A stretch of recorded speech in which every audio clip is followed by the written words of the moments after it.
So I want to talk to you as fellow HR people. How I started out in HR was I was a recruiter. I worked for very large global corporations.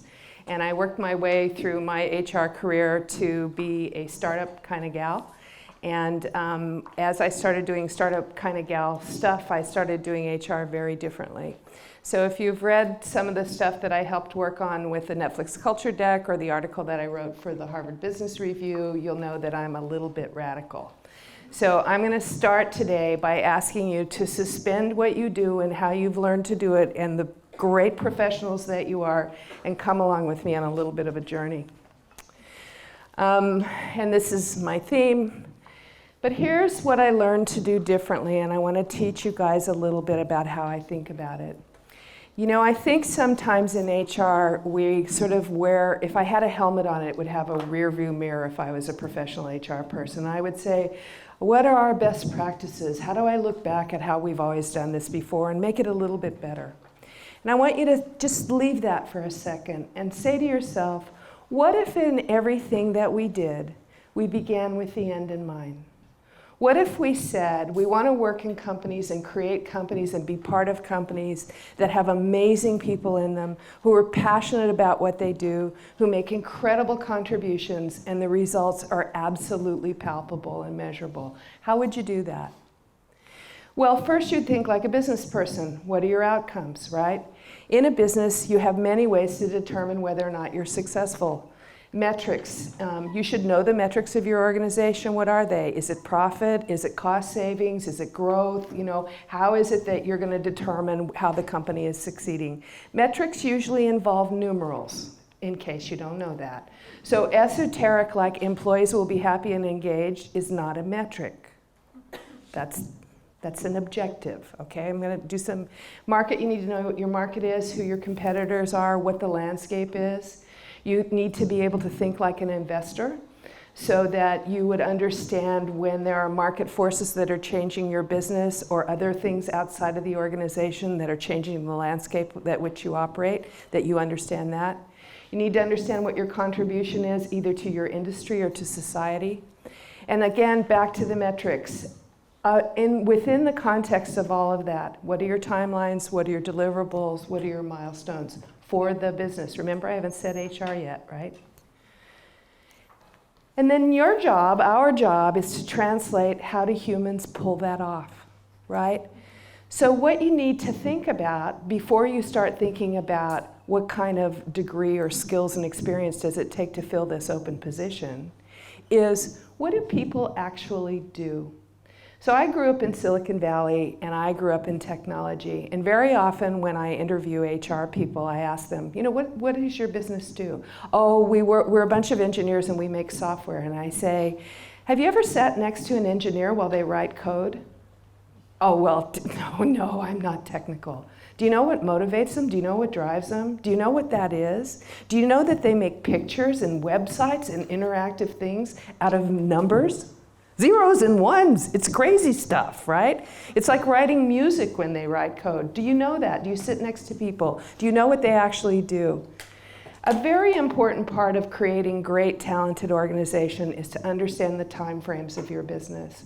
So I got asked this morning, how do you feel about career development if you have a team or a group of people who you think are really great but they could be better, and how much do you invest in career development or training? And I said, it depends completely on the time frame.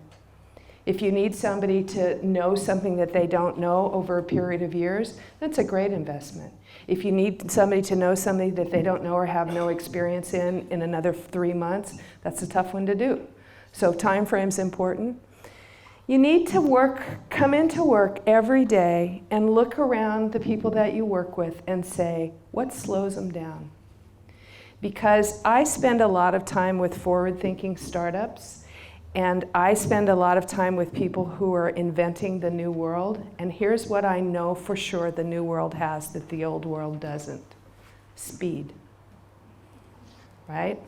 And so if our job is to create processes and policies that stop people from doing the work that they do that matters, we are responsible for slowing our business down. So think about that. And then, you know, what's optimal operation? A lot of times we're being asked to figure out or coach people around organizational design. And so we pull out all these templates that we have in our head without beginning with the end in mind, which is, if it was amazing, if your team, if your company, if your department was amazing, what would it look like? So that's why you think optimal, not just better. You have to be a business leader first. And that's the thing that I think when I talk to HR teams is the most significant mindset change, that is the most empowering and the funnest part about being an HR person in the future. You're a part of the business. You're a leader. You're not a facilitator for other leaders. You're one that demonstrates leadership every day. And people will emulate your behavior because you're really good at it. So sometimes we say, oh, well, you know, I'm kind of the coach behind the scenes. It's not really my job. But it's not true, and it's a lot more fun when you get to be the leader. So I want to talk to you a little bit about invention, because that's where I grew up. And I think sometimes we think of ourselves as implementers, but I want to tell you some stories about inventors, because I got to be around them. I want to tell you the story about the iPad at Netflix. So Reed Hastings, who's the CEO that I worked with, came to us in, I don't know, 2008, whenever the iPad came out. And he said, hey, guess who called me this morning? We're like, I don't know, God. Who calls you, Reed? He's like, Steve Jobs. We're like, ooh, that's pretty impressive. What did Steve have to say? He said, well, Steve is inventing this new device. And we all knew that some kind of tablet was coming out of Apple, because they had invented the iPhone, and we knew that the next device was going to be a tablet. And we're like, oh, really? And what did Steve say about the new device? And he said, well, he wants us to be on it, because he thinks that video streaming is going to be a really important part of the new device, and he wants us to be a part of it. And we're like, oh, right, we're going to be one of the first apps on this new device. It's really cool. He goes, yeah, and they need it in 90 days.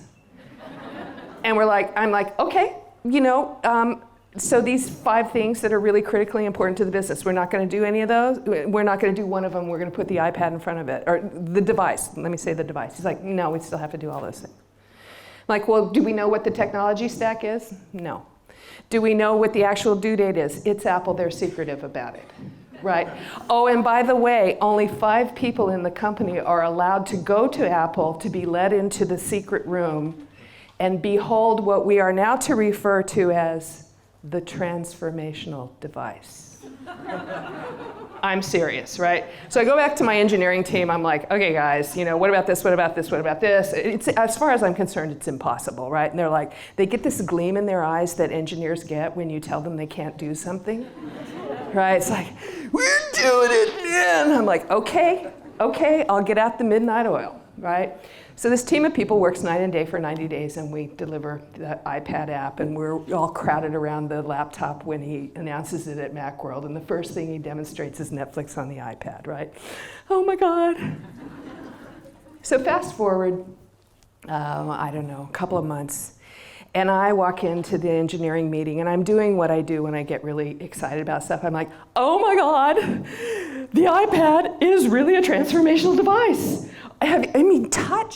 Touch is the most amazing technology. It's so primal. Like last night I was at a restaurant and a 2-year-old was like streaming SpongeBob from their high chair. I mean, get out, right? And my mom is binge watching Meerkat Manor because she's sick. You know, my mom couldn't figure out how to use the auto teller, but she can use the iPad, right? And so I said, I can't imagine what it's going to be like on the day I walk into my media room and I swipe my wall. And immediately they start doing this. Oh man, we're not going to make you get up. No, you're going to walk in and you're going to sit on your couch. Somebody else goes, you're going to have your smartphone. Oh yeah, and your smartphone's going to have like an app on it that's like a moodometer. And you're going to put your thumb on it. It's going to go, oh Patty, you're sad. Do you need a comedy? And then automatically a romantic comedy's going to start streaming with all my favorite actors. And I'm like, oh. And I realized I was in the room with people who could do that. Right? They could do that. I mean, it made me have chills. And I was already pretty far along in the radical stuff that I was doing in HR by then, right? I'd gotten rid of time off, I'd gotten rid of expense policies, I had changed the performance review process. But just being around them inspired me to think, they never said, let's take regular television and see if we can make it just a smidge better. Right? They imagined that experience. And one of these days when you guys go into your media room and you're holding your device with your moodometer, don't you remember? I told you. And I probably know the person that invented it. So we can do this too. Inventors imagine what will be, and then they go there. They don't copy everyone else. Inventors don't have the term best practices, right? So I'm going to talk a little bit about HR terms that I've learned to loathe. So don't hate me, right? And it doesn't mean I'm picking on you. It just means some of these things make me crazy. Okay, best practices based on what? Right? Something somebody did 10 years ago that seemed to work for them that we all do now. Like, we all have different companies, but it's the best practice because we practice it a lot, so it must be best. Engineers, inventors, innovators, they solve for a better way, right? They don't solve for consistency. My daughter's a baker. Consistency is really important when you're making cake batter. It's pretty much it. Right? The dictionary term for consistency is the same. So just because you have consistency does not mean you have optimal process. It just means that everybody does it the same way. And if that's important to you, I'm not knocking that. But you want to step back and go, is having consistency a goal worth achieving? Because it might just mean doing things the same. Inventors look to the future. Right? They don't have that rear view mirror. They say, what can be? What can we be? How can we think about it? Inventors fail sometimes, right? We are conditioned to be afraid of failure. Compliance does not have failure in it. Now, I'm not saying that, I'm not encouraging anybody to break the law, for God's sake.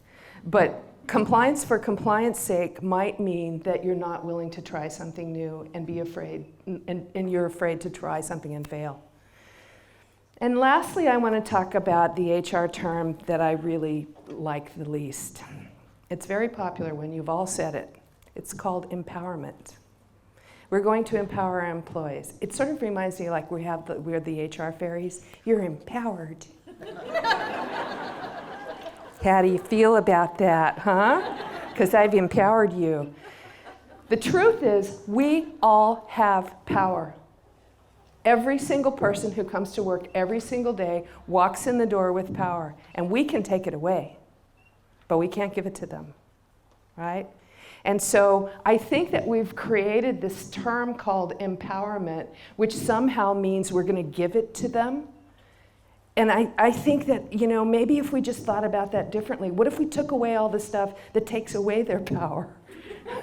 It's a crazy idea, huh? But, those are the things that I kind of lay up awake at night and think about. So I want to talk to you about some practically speaking, some tips for you from the stuff that I've tried and learned. I want to tell you that the Netflix way is not a religion. I do believe that the word cult is in culture, just so you know, so I'm okay with that. But I want to just share with you some stuff that I've tried, and it doesn't mean that I'm saying everybody should go implement all these things all of the time, but I want you to just think about them a little differently. The first thing I talk to all my companies about is what I call the heartbeat of communication. And that is, if you start with how I started with, you're a business person to begin with, and you understand what the business objectives are, that's called the context of how people work. How do you make sure that people get information about how their business works, like the beating of a heart? Do you have quarterly meetings? Do you have monthly meetings? Do you have weekly meetings? Do you have one-on-ones? Do you have team meetings? Do you have department meetings? Are the objectives of those meetings clear? Do I know that every quarter I'm going to be in a meeting with my department head who's going to talk to me about the metrics of our organization and if we've achieved them and what we need to do to accomplish that? And I think one of the most important things we can do in HR is recognize what the heartbeat is and also recognize when it needs to change. So as organizations grow, as you become global, as it becomes complex, the way you communicate is going to have to change. That's another thing I think we can embrace really well, which is change. We all talk about change management, like you can manage it, right? Stuff happens, then you react to it. So what we can do is say, when change happens, have we changed the way we communicate with people so that they stay informed? When radical change happens, the heart beats faster, right? If you think about that, because you're kind of racing to get something done. So that's okay. You may want to over-communicate, which just means communicate faster.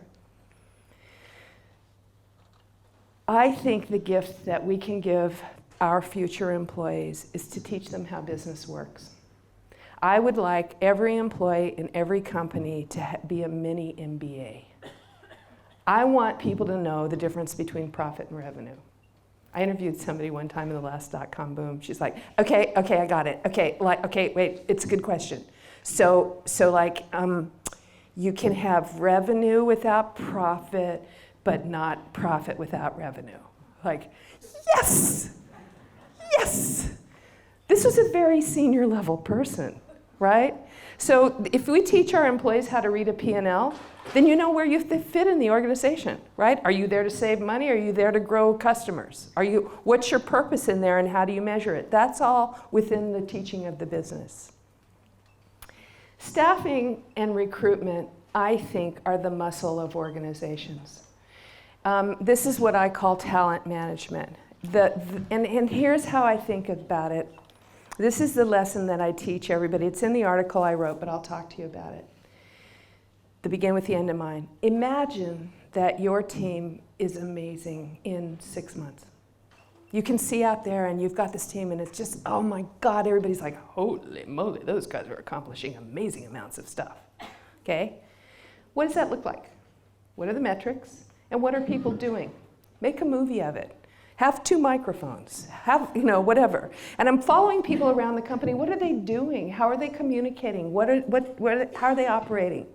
Then you drop down and you go, wow, what would people need to know how to do in order to accomplish that, right? In order to make that happen, in order to accomplish that. Then you drop down and say, what kind of skills and experience would it take for someone to know how to do that in order to accomplish that so that we can achieve that? And then and only then, who do you got? And you hire for the deltas, right? And you hire for what you're going to achieve, not more. So sometimes I think we look at recruitment as filling tickets. Right? We have got an engineering problem and we're going to have to solve it because we need to do more engineering. So let's go get some more engineers. Let's go get some more of the kind we have. Then we'll have more engineers and we'll do more engineering stuff. Right? We'll have them have a degree from the school with 4 years of experience and understand these kind of 5 programming languages. And that's our job in HR. That's all we're supposed to do, is fill the tickets. And see what I'm saying about context? If you understand what those people need to achieve, then you really understand what it is that you're going to need to recruit for. And the recruiting team should be partners to the hiring managers to make sure that they build great teams that do great work. Oh, there's a concept. What if the job of management, the only job of management, was to build great teams that accomplish great stuff, that is measured, that is relevant to the business? Okay? You might think about how management operates differently in that way. So what if an employee who'd been around for a really long time that you really loved a lot got another job at another company that was a better job than you could offer them? What should you do? You're losing this loyal employee. Well, you would step back and say, is that employee really necessary to achieve what we need to achieve? Are they getting an opportunity to do something that we can't offer them? The right thing to do might be to let them go. And the right thing to do might be to manage that transition really well. But the other right thing to do would be to have a plan for having a network of amazing talent that you can tap when you need to. So if managers own building great teams, they own recruiting too, as partners to you. My startups, when I coach them, I'm like, hello, executive team, hello, CEOs. I'd like each of you to have 500 LinkedIn connections. They're like, well, we're busy being CEOs. I'm like, yeah, So, and I don't know 500 people. I'm like, yeah, you do. You know 50 and they each know 50. You're done, right? So social networking has changed the way we recruit significantly. And if you're not deeply into understanding how that works, then start practicing right now. All of you can connect to me on LinkedIn. I have 500 connections. But that's, meetings like this are really important because you meet other people who have talent. You want to be looking for, we called it at Netflix, my recruiting team, we called it ABRing. That's always be recruiting. You should be recruiting in the bar, at your kids' sports teams meetings. You should have an understanding of what talented people are and where they live all the time. That's a really, really important job of our function. And let's talk for a second about feedback. I want to talk to you about another thing that I'm not a big fan of, the annual performance review. Okay. I had a call from a bank, a very large bank in the US. And they kept bugging me. We want you to come work with us. We want you to come work with us. I'm like, I don't want to work with you. You're a bank. It's boring. So I finally get the guy on the phone and I said, what is it that you want to do? He's like, well, I'd like to institute a global human capital management initiative. I'm like, what? He's like, well, I want to change the way we do performance reviews to make them more efficient. Now, this is a large company, 150,000 people globally. I said, oh, what business objective are you trying to achieve with your annual performance review? He's like, excuse me? Like, what business objective does it achieve? And he's like, it'll reduce turnover and increase employee effectiveness. I'm like, that's not a business objective. Right? He goes, well, what kind are you talking about? I'm like, revenue, profit, cost, those kind of things. He's like, well, I think it'll decrease turnover because people will get better feedback. I'm like, really? Didn't you just lay off 10,000 people? So about that, retention thing, how's that working for you? And I said, how long do you think it takes your company to go through your global corporate annual feedback initiative? A month? You want to make your company more efficient? Have you ever considered throwing it away? He's like, I'm hanging up now. You're crazy. There's no evidence that the annual performance feedback increases people's performance. Everybody hates it. You hate administering it. Managers hate doing it. Employees hate getting it, right? So that it's an example of how should you rethink a process like that. So I believe in feedback. I love feedback. I love discipline, and I love structure. I love them. I hate policies, and I hate bureaucracy. And they're very different things, right? So I think feedback is really important. I think it's really great for you to get feedback on how well you're doing. I think it should happen regularly. I think it should happen probably every 4 to 6 weeks. I think it should happen between you and your manager, and I think you should give it back to you and your manager. And if we had that discipline, if we insisted that everybody got a one-on-one on a regular basis with their manager and they talked about feedback, you know what it would be? Not so damn scary. I could say, you kind of screwed that up, and you'd be like, yeah, well, you're supposed to help me out with it. I'm like, oh yeah, that's a good point. Okay, so let's try this differently. So I don't end up saying at the end of the year, has difficulty communicating with management regarding cross-functional team initiatives. And you don't know what I'm talking about. So that's an example of something I think that we could do better and differently. And then, like I talked about earlier, sometimes the goodbye is another hello, and we shouldn't be so afraid of a goodbye. Discipline versus policies. Here's sort of a checklist for you. If you want to take a look at whether or not your policies are effective or whether they're good discipline. Do you know what the results are, and does it achieve it? Does your performance review process increase and make better performance? Just ask, right? All you have to do is ask. You don't have to do anything about it, but it's a good thing to think about. Does it support business outcomes? Right? You've already heard me say that. Are they making life better or getting in the way? Really stop and think about the work that we have people do. Does it really move the business forward, or does it slow the business down? Because if it slows the business down, then you're part of the problem, not part of the solution. Is it logical? You know, one of the best feedback I ever got was I was doing a postmortem on a performance review process, and one of the engineers said, "Why do you do this?" And I started speaking fluent HR speak because I could speak it then. "Well, Stanley, that's a great question. You know, it's a way for employees to give their managers feedback, and the process enables you to achieve your corporate goals by making a direct line between your performance and the achievement of it." He goes, "But I don't stop. It's just a way to figure out how to pay us, right?" I'm like, "Well, yeah, that too." And he goes, "Actually, I thought the process was okay. I just don't like all this BS that you talk about it. You know, I'm okay that you have a process to figure out how to pay me. I'm okay with that. Just say that's what you're doing, right? Don't say it's something else. Is it logical?" And then I want to leave you with this. I want you to own it. I want you to own the whole thing. I want you to be business partners. I want you to think about the whole thing collectively. You don't own a little piece of it. You can own the whole thing in your company if you want. You can test it. Everything doesn't have to be a global corporate initiative. You can have some little team that wants to do something differently and let them do it. And talk about it and try it. And you know what else? When you do that, you can also think about throwing something away. Right? The bravest thing that we might do is just stop doing stuff that doesn't matter. Because you can always go back. You've got best practices. You know, if you want to know the way that you used to, you already know the way you used to do it, you can go back, right? You can reverse engineer it. Or you could start new, right? One of the ways you could do it is just start new. So I'll leave you with my final thought.